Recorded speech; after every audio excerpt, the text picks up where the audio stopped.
Yo. We got rocks. A lot of them. So, it's Valentine's Day. We went to the metaphysical shop. We got the rocks. We got a lot of rocks. Yeah. I got more rocks than Emily, though. Yeah. But what we plan on doing is making pendants with the rocks that we got. And the rocks that I got, what is this one called? An aura quartz? Aura quartz? Yeah. I took pictures of all of the, like, ones that we got. Well, at least the ones that I got. But yeah, that is an aura quartz. Trying to make it focus on that. Look at that. So wow. I was wondering, I was like, why did you just have, like, your fist over my face? Because it sees you. No, it doesn't. Yeah. And then... Yeah, I was like, you just gotta do, like, the beauty influencer, the, like... Yeah. We got a little piece of smoky quartz. And then we got a little piece of aura quartz is how they pronounced it. Yeah. But I'm gonna make a pendant out of one of these two. The other one you got. And the last one I got, what is this? Hold on. We took pictures of them. I've That never seen a is stone. pink Monago calcite. It's a pink calcite. Monago Calcite. It's pink. It makes a funny noise. It makes like a gurgly, vibrating noise. But I like it. I also got one of those pink calcite ones. You should just talk about it and then I'll do like B-roll of yours. Great. So I took pictures of everything to say what they help with, but this one helps gently release buried emotions, communicate emotions easier, grief and trauma, empathy for self and others, assist tissue regeneration after surgery or trauma, heart health, express your love, and anxiety calming. I got the same one. Yeah, mine's just a boy. Yeah, Ryker got a boy rock and I got a girl rock. The next one that I got was this celestite, which is supposed to help open and clear your crown and third eye chakra. Inner vision, communication with spirit guides, angels, celestial forces. Calm, centered, uplifted emotions. Overcome fear and paranoia. Optimism and euphoria.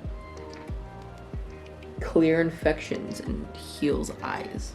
Yeah, I just think it's funny because we already talked to like angels and deity things. I know. So that's why I got a rock to make it easier. Exactly. That's what I'm saying. And then we got the aura quartz. I got one too, but it's kind of funny because yours is more like green purple. Mine is a lot more like... Yeah, they look like fluorite. They do look like fluorite. So... Yours especially, I feel like, looks like fluorite. They like... I don't know. But this is supposed to help clear energy on all aura levels, help release energy which no longer serves you, vitalizes stagnant energy, and it's pure positive energy. Yeah, it's very cute. It looks like a unicorn horn. Yeah, I just liked this one because I liked the blue and the yellow. It looks like a beach. But it also like has like Iridescence. Yeah, a lot of like purple stuff. Like if you hold it up to the light, it's just blue and yellow, but like has a lot of like pretty iridescence. And then I got Jasper, which helps with grounding, root chakra, detox, boundaries, strengthens and physicality. Then I got a thing of lapis lazuli, truthful communication, inner vision, clairvoyance, identify emotional and karmic patterns, third eye opener, Akashic records access. Oh my god. Because I need more of that. Yeah. Past life regression, identity karmic roots of disease, balanced thyroid, strengthen neck and vocal cords, and others that think sign is cut off. But I don't know. I saw this piece and I was like, this is perfect. Like, feel it. It makes a like the sound of nothingness. Like a high pitched nothingness sound. I don't know. And then I got I've been looking for a good piece of black tourmaline for ages. Because I really want one, so I got a really pretty piece. And that one wants to be on your altar. I got it for my altar. Says. I got it for my altar specifically because I was like, you need to go on my altar. It's like irrationally excited to be put on an altar. Mm-hmm. So. Yeah, no, it's going on my altar. 100%. But black tourmaline helps with high vibe protection, cleanse and grounds on all levels, physical purification, release attachment, regulates stress, extremely effective grounding, anxiety, worry, and transmutes negative energy. It's a really good protection crystal. Yeah, and then we got these cool necklaces. Hold on. I'm gonna take mine off so that you can see the weird thing that it does. But let me do this first. But we got these bottle crystal necklaces, which is awesome because you can like open them up, which you can like open them up and put like potions in them, or you can put moon water in them, but they just like screw this top screws off and you can put things inside of the crystal, which I think is so awesome. I've never seen something like that before. But from the time in which we left the metaphysical shop and got here, this thing is weird because it's been telling me that it's been like imprinting on me. So they make me feel like whoever made this made it so that it would imprint to the user. Because I feel like that's the same thing that's happening to you. It's imprinting characteristics that you have. Yeah. In order to specialize what you need from it. I love it. It's really weird. It's kind of like a Ouija board. Yeah. I don't know. I saw them and I was like, oh, these are cool. And then this specific one was just like, hi. Yeah, no, I looked at it and I was like, well, I need a crystal necklace. And then it was like, oh, it opens up and you can put things inside of it. And I was like, no, I need this now. And it's pink. I got rose quartz and you got... I think this is obsidian. It looks obsidian. It looks like obsidian. I always get almost all of the jewelry I get is obsidian. Naturally. I love obsidian. It's you were tempted to get one of the white crystals. I was, but every time I was looking at the other ones, this specific black one just kept yelling at me like, no, it's me. You need me. So. Yeah. So which piece are you going to make into a necklace pendant? The aura quartz. Yeah, so I have two options. I think you should do the aura quartz with me. Yeah, that would be some cute it's Valentine's Day shit. But I don't know, I got a smoky quartz. I forget what it does. I have a video of the like little descriptor thing. But for me, it gets rid of my headaches, and I absolutely want to be covered head to toe in smoky quartz. So that's why I got a smoky quartz. I think I keep leaving my piece of smoky quartz at my mom's house. Mm-hmm.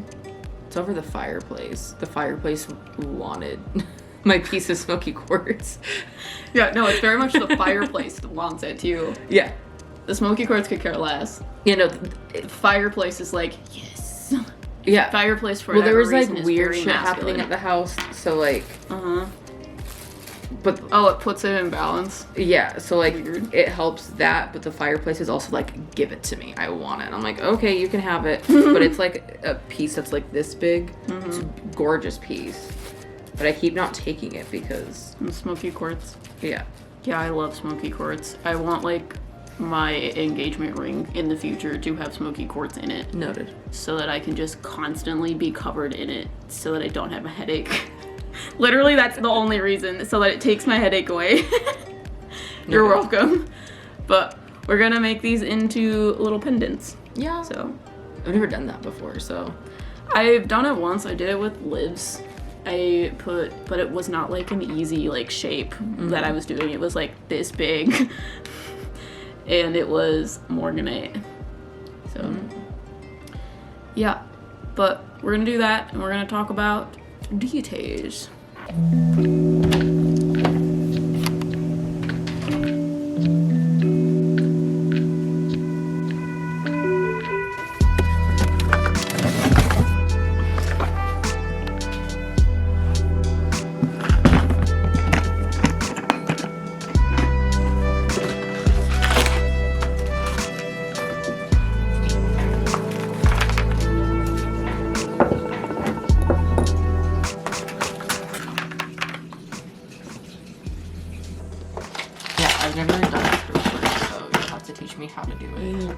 not learn from me because I've done it once and it was not on something that looked like this. So we're gonna look up a video and figure it out. Gotcha.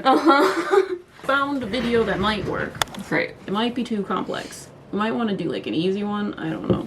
So this is an option. This is what it looks like. This is how I This did looks this. thick compared to that, though. Yep. That's what I already gave you the warning. I know. I'm just saying that's gonna be. Yeah. It's interesting. It'll be easier because it's bigger than what I was doing before, which was like. Yeah. But I have this. I also have like tinier stuff, but it's not great. This is the tinier stuff. Because I feel like that's closer to what she's using. I don't know. Don't have wire cutters. Need scissors. There's very sharp scissors in here. I'm telling you that because I've sliced my fingers open with these every single time I've used them. Do you want me to do it then? Ma'am. Ma'am. Ma'am, please. I actually have done that in video too. Where I have This is all sorts of tangled. sliced my finger open. Trying to untangle this.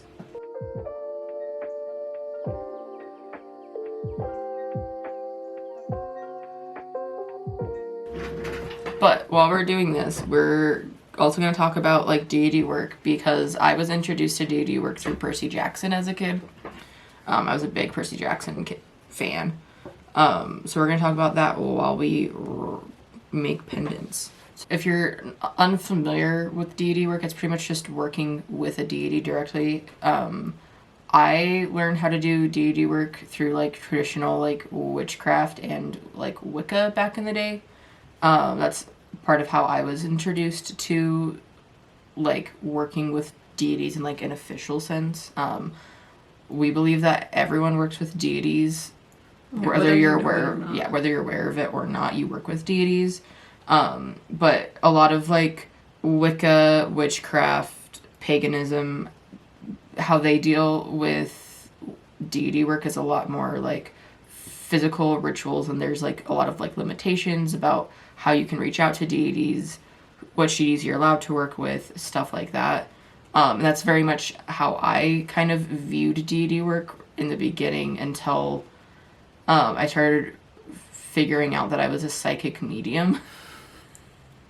Naturally. Yeah, but even like when I was first getting into deity works, the first deity that I ever worked with was Hades, and I had been drawn to him since I was a kid from Percy Jackson. Like reading the Percy Jackson books, I was always just weirdly drawn to Hades, which I feel like everyone else, like not many people were drawn to Hades during that time. And in media, they always like depict Hades as being the bad guy, but he's not a bad guy at all. I haven't been this choked up since I got a hunk of moussaka caught in my throat. Huh? But I would like talk to Hades all the time, like as I was like growing up. And then once I discovered like a specific like deity work, I started doing a lot more like just direct conversation with him.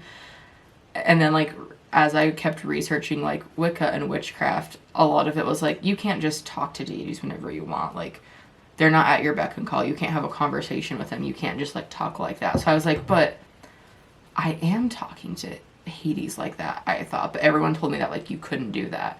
Why not? They say a lot of, I was told by different people who worked with deities as well as like just like doing research that a lot of what happens when you work with deities is like they're gods. So why would they, like, they don't have the time to just be around you and be at your beck and call and like talk to you whenever you want. They're not your friends, they're a higher power, which is not how I view it, because I was like having like conversations with Hades about different things. They say like if you need something or want to talk to them, you typically have to give like offerings or do rituals or specific things in order to talk to them. But from a psychic medium standpoint, I think that you can do that to strengthen your connection if you want to, but you don't need to do any of that to actually like work with deities. Yeah, I mean, deities are going to work with you regardless of if you choose to or not. The way that I view deities, I don't know anything about deity work. I just know what they've told me and just doing it.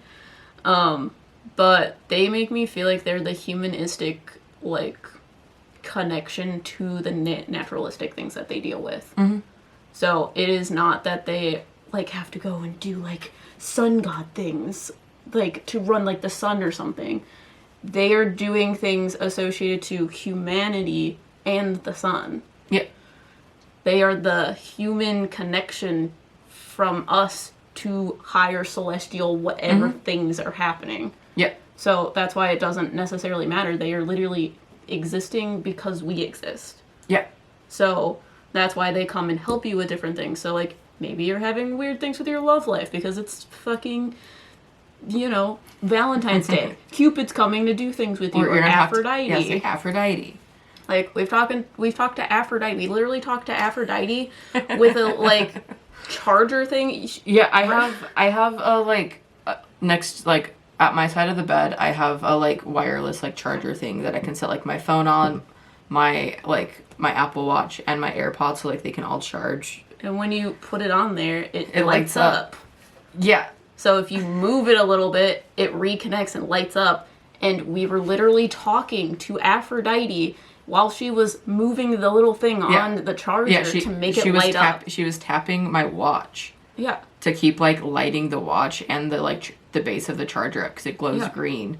And it was, if you guys like watch any of our like ghost hunting videos or are familiar with ghost hunting at all, like the flashlights, it was very similar to that, but it was just the charger. And that was the only time that it like did that. Was responsive Yeah. to us asking questions and things like that. Yeah, like we could ask questions and it would like respond. If we weren't asking questions, it wouldn't do anything. It was wild. So there's a lot of rules and regulations that like are more associated to what I feel like is rituals and like religious things.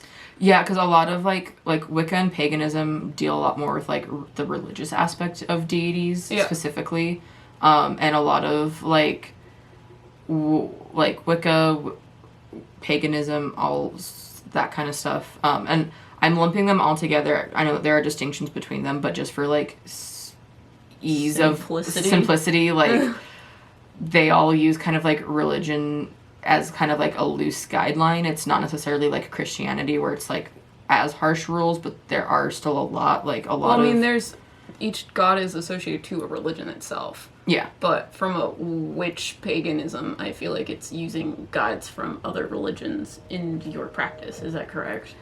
To an extent, yeah.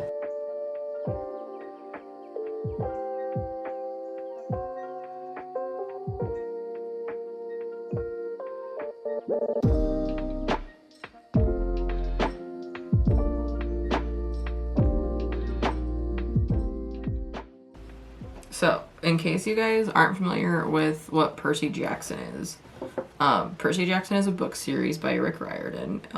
It's one of my favorite book series from when I was a kid.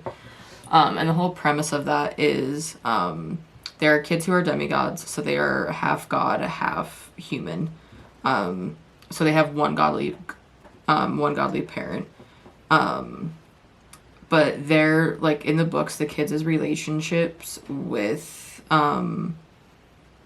the gods are much different than like in like mythology, and even how like I was talking about before, it's a lot more of like a personal relationship, which I feel like is a lot of how I view deity work to this, like in this day and age, because it is like a very like personable relationship you can have with them. But a lot of the books talk about like how the mythology is actually like different from how the gods actually are. So like Hades being like a bad guy, kidnapping Persephone, stuff like that. That's not necessarily in the books and everything. That's not really how they're represented, because it's like, that's just like the myths around them, not the truth. Oh, you're saying that's not how they're actually that's not how they actually are. Yeah. Not in the like Percy Jackson series. Well, in Percy Jackson, they kind of like show like the difference between like the mythology, what people believe them to be, and how they actually are. Yeah, got you. But we recently finished watching the Disney Plus series of Percy Jackson. So that was Em's first time being introduced to Percy Jackson. I made her watch it with me. So this was interesting. Yeah. I thought it was pretty good. I haven't read the books in a while, so I think it was great. I thought it was a really good adaptation of the books. Much better than the movies. We don't talk about the movies. I have some like questions that I want to ask you as someone who Great. isn't necessarily Knows Yeah. deity work or deities very much. Yeah, because a lot of like the deity identification that like I do with Em is she's like, this is I see this thing. It looks like this. They do this. And then- Riker's just like, they're this. And I was like, yeah, I know a lot about like I know a lot of like deity names and like kind of who they are and characteristics of them, so I help Em kind of identify who they are in that regard, which is it's a fun game. But it's really weird. I know that we've talked about it before, but a lot of people when they ask me questions about deity work, they always ask if like gods choose you or you choose your deity. Mm-hmm. So what do you think about that? I mean, I know your answer, but It's not, they're not really a difference. You're going to be drawn towards the god or goddesses that you already work with. yeah, I think that it's a bit of both. Like if you feel drawn to a deity and you really want to work with a specific deity, you can work with them. Yeah, But I don't know. Deities will also choose you. Like when I started working with Loki, I didn't like seek out working with Loki. I wasn't like, I'm gonna work with Loki. I literally like 2 weeks prior was like, I think I'm just gonna be like a Hades girl. I'm just gonna work with Hades. That's fine. And then Loki came in and was like, guess what? I'm here now, bitch. Okay, well, is this true? Yes. I think it's a bit different because we work with so many Yes. deities than other people because, is this true? Yes. Hades is talking to me on this side. He says, it's correct and it's incorrect. Generally, you're going to be drawn towards the god or goddesses that you are going to want to work with. However, if you're drawn in an egotistical sort of way, then that's where you find misaligned of, like, connections, if that makes sense. Because he's like, if you're trying to work with a deity because they're, like, clickbaity or popular, those are the wrong reasons. If you're working with a deity because they are connected to some sort of aspect that you like, those are going to be the deities you're more tied to. So like, for example, we're Death Souls, I'm talking to Hades. Hades deals with like the underworld. It deals with like souls crossing over. So obviously I'm going to be more drawn towards like the darker stuff because that's just my personality. But if I were to, like, I don't know, go through deity work things and, like, go into the process of, like, oh, these deities are popular, I'm going to work with Zeus. Zeus seems like a very opposing character towards me because he's very loud, masculine, booming voice, very much like life soul things. That doesn't align with me. It aligns with the egotistical idea of what I would like to do. So it's a little bit different. Does that make sense? Yeah. So,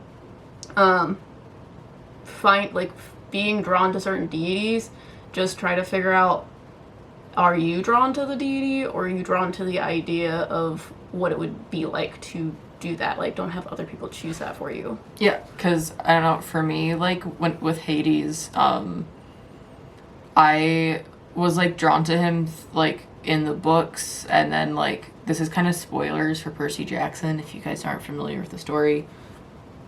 Cover your ears, just kidding, it's fine. Because you already know, but, like, there were children of Hades introduced, and I was like, oh, shit. That's me. That's me. That fits. So I just felt very, like, drawn to Hades. But, like, specifically, like, Percy Jackson is, like, introduced me to the idea of, like, different pantheons. They introduced me to the gods, because Rick Riordan doesn't just have series about Greek mythology. He has Egyptian, and, I think... Is that what a pantheon is? Yeah. Different cultures? Yeah, so, like, the Greek pantheon is, like, all of the Greek deities. Okay, got it. The Roman pantheon is all of the Roman deities. Got you. Egyptian pantheon, Okay. same. I mean, I don't think pantheon is necessarily used like in all of them as like a term, but like I use it. Makes sense. But so all of like the different like groups of deities of like Egyptian, Norse, like Roman, I like learn from the books. That's also why I know so many names, is just because the books talk about them.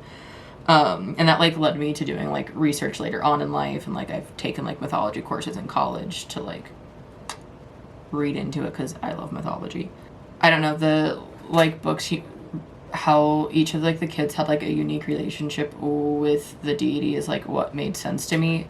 I didn't realize at the time that you could like, that it was like you could actually talk to deities, and it was real, because I was like an 8-year-old kid when I was like, because if you don't know, I grew up Mormon, so I was That was probably an experience for you. Yeah, well, like, Mormonism never fully clicked for me personally. Yeah.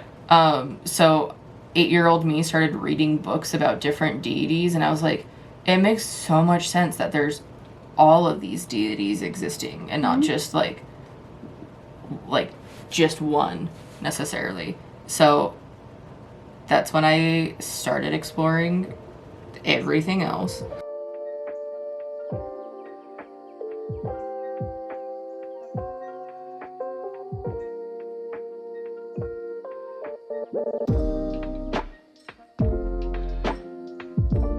So yeah, people also ask about like working with multiple deities, because there are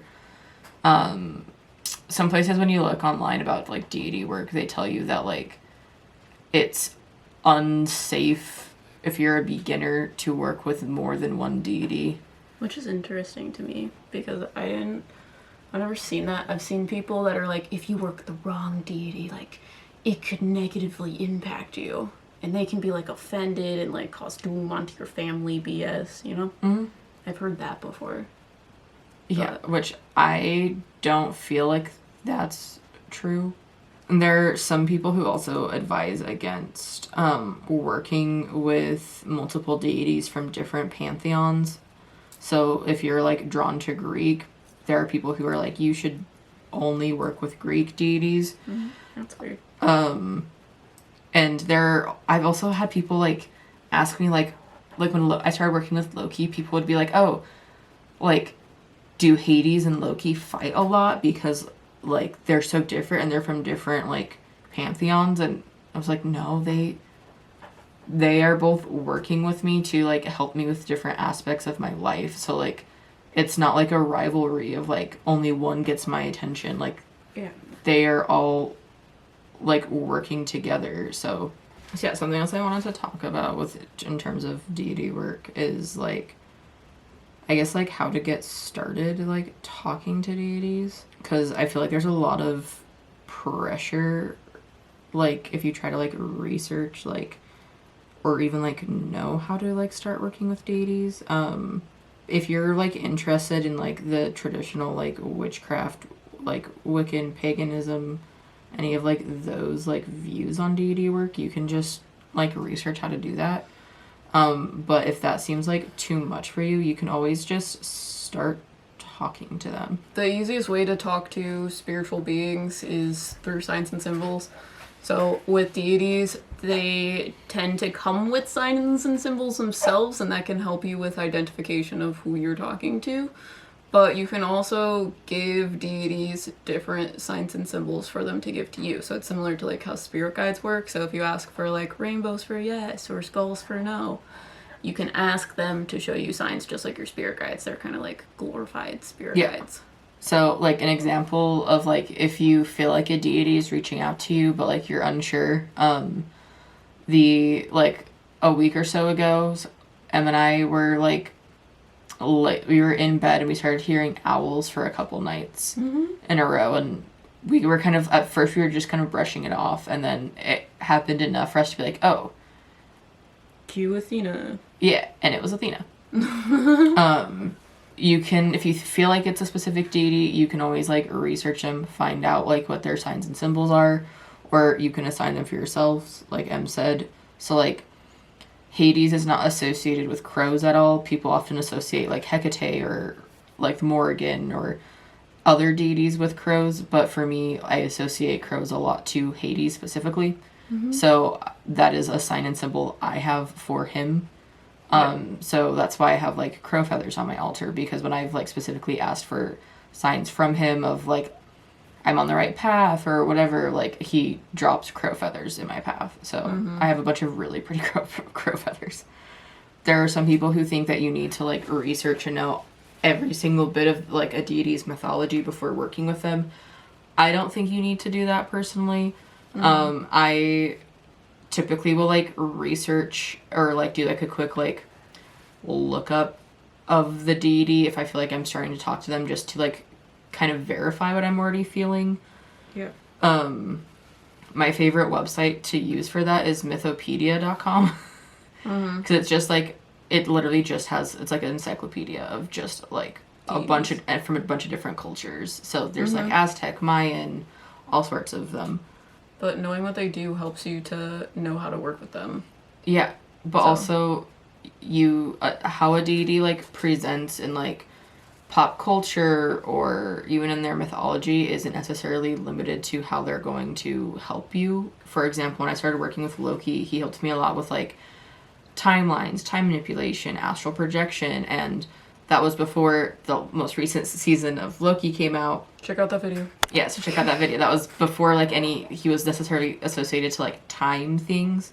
But everyone else says that, you know, like, Loki is just, like, a trickster and he helps you with other things. I haven't really looked into it. But for me, he helped with specifically, like, I guess still kind of trickstery things of, like, illusions and stuff, but more so, like, astral projection. Like, he was the one who, like, taught me astral projection.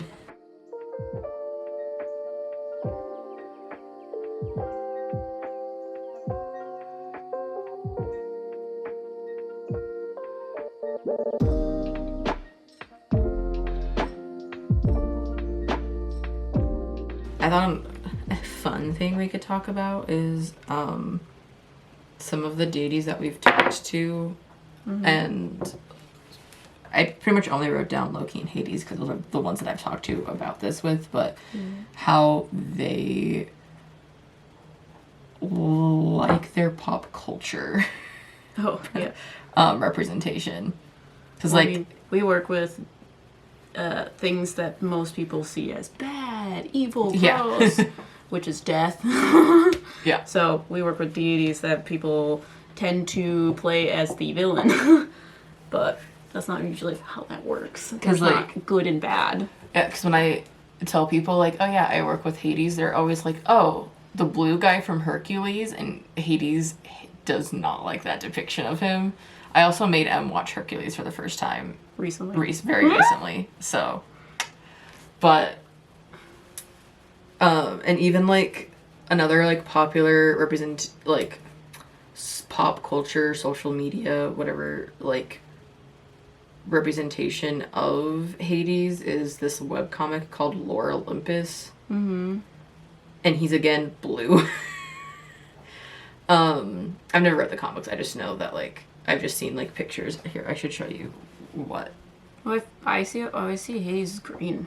Same. Green, sometimes purple, depending on what he's doing, but he's always green. That is what Hades looks like. Why do they make him blue? I don't know, because, like, he's always green. I know in, like, whatchamacallit, like, Hercules, he's blue because, like, fire, everyone associates the underworld with hell. So, like, oh, like, blue fire, it's so hot. But, like, I associate Hades a lot more with, like you said, green. So, like, in the Percy Jackson TV show, when, like, Hades made his appearance and he was wearing a green suit, I was like, thank you. Finally, that's how I see him. Yeah. No, I always see him with green. Yeah. Because he deals with mostly the physical aspects of, like, death. That's why he also deals with purple, because he helps the soul cross over, but it's very physically first.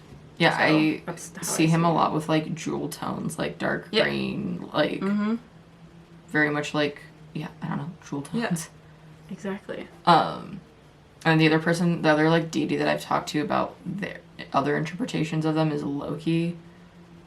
Loki thinks he loves his Marvel. Yeah, the Marvel interpretation. Like, specifically, he's like, yes, this is And we did a video about that. Yeah. Talking about time manipulation. Because it makes more sense versus, like, what people think of him being, like, the trickstery thing. Because I don't know. Yeah, I've had people be like, I feel well, like it's more demeaning. how do you know if, like, a trick, like, if it's actually Loki or if it's on a different trickster entity? It's like, I don't know, the way that I can tell that it's a deity versus, like, an angel or a spirit guide or just a different being is their energy signatures. It's that flavor. I had, like, an analogy that I was thinking of the other day. Like, to me, like, if you think of it in terms of, like, different drinks, deities are like soda pop. And I'm saying soda pop because if I just say soda, she's going to tell me it's pop. But it's not pop, it's soda. So soda pop. Okay. But, like, for instance, there are, like, multiple different, like, flavors of, like Coke and Pepsi. Mm-hmm. They're, like, practically this... They're pretty much, like, the same. They have, like, pretty much the same ingredients. Pepsi is just made to taste the same when it's cold as warm Coke. Interesting. Yeah, because they're the same, but it's like different pantheons. Yeah, it's the same, but it's just a tiny bit different in flavor. Mm-hmm. Yeah, so, like, to me, deities have, like, the carbonation that would come with, like, a soda, for, like, example. Not actually, but... Mm-hmm. Whereas, like, angels are more of, like, fine wine. And that's how you decipher their energy. Yeah, that's how, like... you can smell it on them. Feel it on them. It depends on, like, your gifts and things like that. Yeah. But... So, like, for me, I feel it clairsentiently. Yeah. I can feel the difference between their energy signatures. But also, I don't know, I have yet to come across any, like, entity that tries to pretend to be a deity. I don't know, because they think that, like, any, like, dark entity is classified as a demonic entity. So, like, anything that is dark is going to pretend to be a deity to trick you. Yeah. But I don't think that is a common thing that happens. Like, people say it is. Because there's a lot of, like, people who talk about needing, like, specific protections when working with deities to make sure that it's not, like, actually a dark thing that's trying to trick you and steal all your energy. But, like, in my experience, I haven't come across something like that. Well, is this true? Yes. Hades says, again, it's about the ego aspect of things. So he's talking about when people are trying to decipher who, or, like, identify who their deities are, and they're using ego things and being like, well, I want to work with Zeus, but they don't actually, like, have similar energy to work with Zeus. He's like, they can kind of, like, project their negative energy into that. Does that make sense? Yeah. Because I think that, like... Because he says yes and no. Because, like, I do think that there are, like, other, like, higher spiritual beings that, like, can pretend to be other deities. But I don't feel like it's as common to be tricked as, like, people try to make it out to seem. I don't know, they, like, view things this close to them instead of, like, the whole thing. So they are more easily tricked by things, but I don't think things are, like, intentionally going out of their way to do it. It's more so someone's trying to, like, do a specific thing. They don't have the, like, competence to do that. They're just doing it because they think they're supposed to, or they think it's cool. Yeah. And that's when those things happen. Does that make sense? Yeah. I don't know if I'm explaining that correctly. Because a lot of people, specifically with, like, especially with Loki, are like, you have to be careful because, like, you don't know if it's actually going to be Loki. But I feel like you can, at least, and maybe, like, I'm being, like, annoying with it, but I don't know, I feel like it's easy to tell, especially if you can understand energy signatures. Yeah. It's very easy to tell. Yeah. If it's, like... You're more open. Yeah. You can go around that, like, egotistical side of things. Because he's telling me about, like, people that are more closed off getting into deity work. He's like, that's why it's such a, like, common thing that people talk about. It's because people go into it with a lot of ego. I feel like they also can't just... get around it.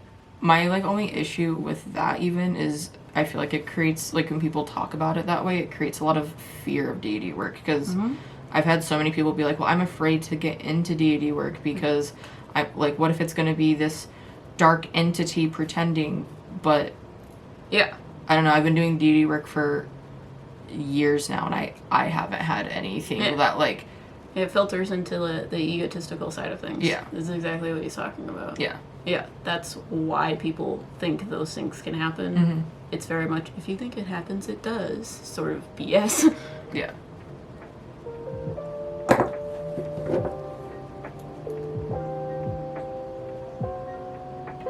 The stone you have, especially these types of stones, it can be We're gonna see.